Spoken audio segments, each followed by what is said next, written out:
Bonjour Caroline. Bonjour. Tu es graphiste et tu es en résidence au Bel Ordinaire depuis le début du mois de juillet pour continuer à développer un projet sur ce que tu appelles toi les images pauvres.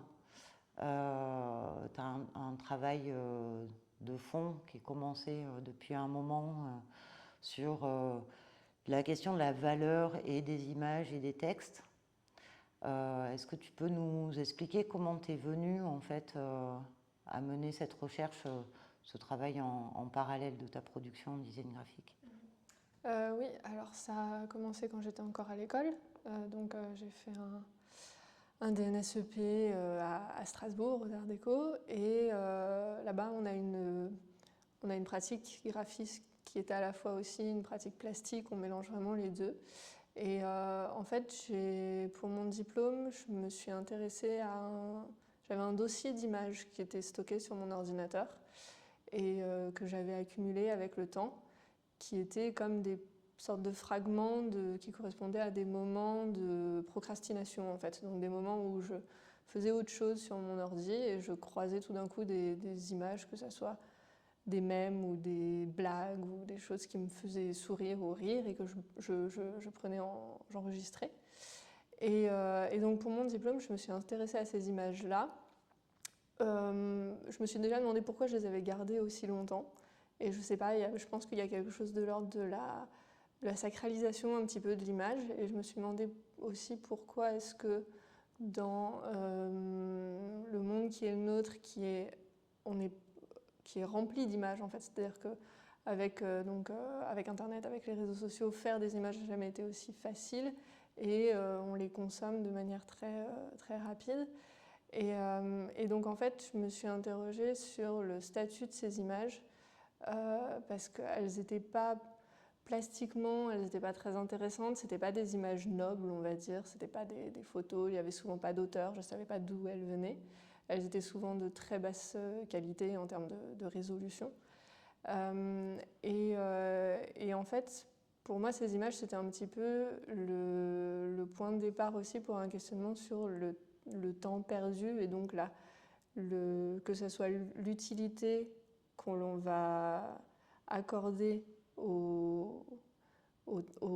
l'utilité qu'on va accorder au temps ou l'utilité qu'on va accorder aux images. C'est-à-dire comment est-ce qu'on va attribuer de la valeur au moment et aux images. En tant que graphiste, les images que je produis, je me questionne souvent sur quel est leur intérêt parce qu'il faut toujours qu'elles soient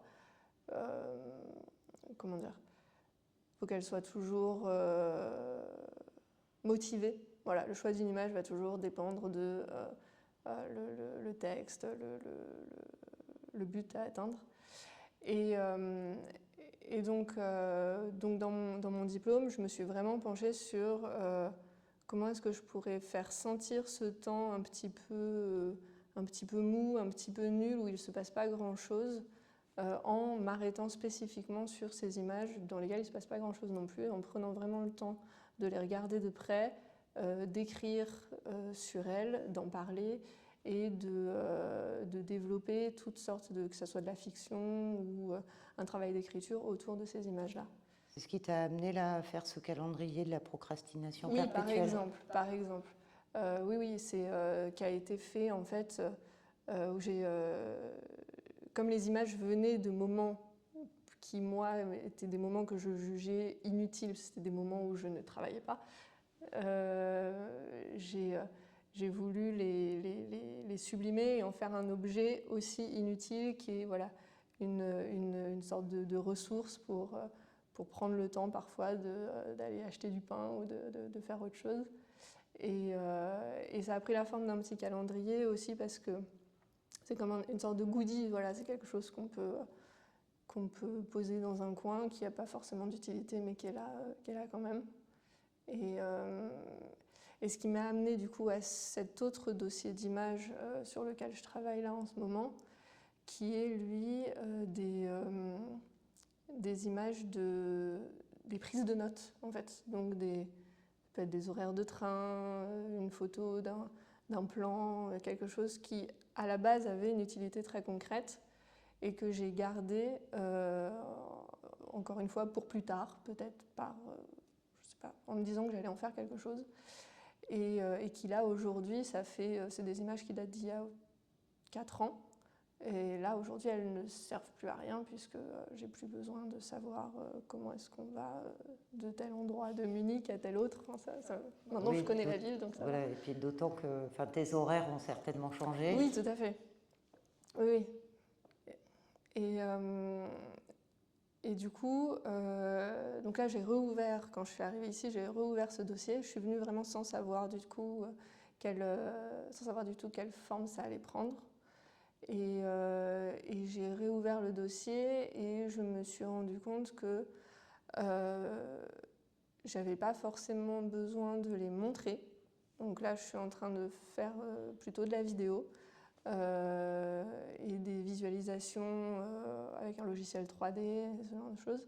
Mais dans mon projet de diplôme, j'avais gardé quand même un certain attachement aux images. J'avais voulu les montrer, les mettre en valeur, en faire quelque chose d'un objet un petit peu précieux. J'avais fait un très gros livre où il y avait une double page par image. Il y avait une sorte de générosité comme ça. Et là, je me suis dit que les images, au final, étaient plus si importantes que ça, mais juste les instants auxquels elles correspondaient.